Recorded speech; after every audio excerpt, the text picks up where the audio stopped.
बोलो ओंकारेश्वर भगवान पूरे 12 ज्योतिर्लिंग के ओंकारेश्वर ही ऐसा ज्योतिर्लिंग है जिसके दर्शन के पश्चात कोई महानदी का दर्शन होता है, जिसके तट को छूकर कोई महानदी बह रही है। आप काशी जाएंगे गंगा जी दूर हैं, आज सोमनाथ जाएंगे समुद्र है, अब उज्जैन जाएंगे क्षिप्रा माँ है, लेकिन ओंकारेश्वर ही ऐसा ज्योतिर्लिंग है जिसके दर्शन के पश्चात कोई महानदी का दर्शन होता है।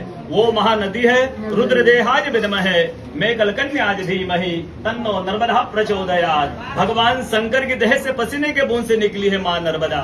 भारतवर्ष में जितनी नदियां हैं सब नदियां उत्तर दक्षिण दक्षिण उत्तर की ओर बहती है, लेकिन माँ नर्मदा उदय से अस्त की ओर बहती है, पूरब से पश्चिम की ओर बहती है। भारतवर्ष में जितनी नदियां हैं उसमें नर्मदा ही नदी ऐसी है जिसके जितने कंकर है सब शंकर है।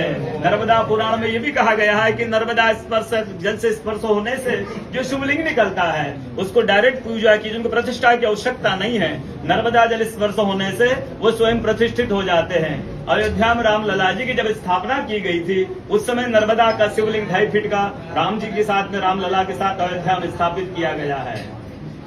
वेद पुराणों में कहा गया है कि रेवा तटे तपम कुर्यात मोक्षदायिनी गंगा। कलयुग में आपको तप करना है तो नर्मदा किनारे जाइए, और कलयुग में आपको मोक्ष चाहिए तो गंगा किनारे जाइए।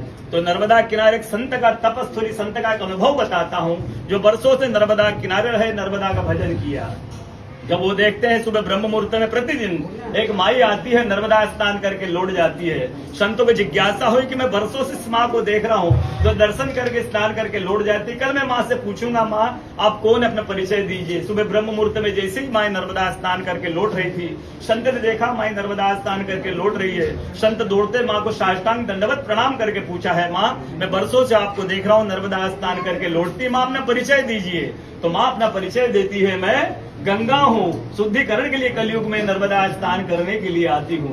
बोलो गंगा मैया की जय, नर्मदा मैया की जय। आज की कथा के आनंद की भक्त और भगवान की नमः पार्वती।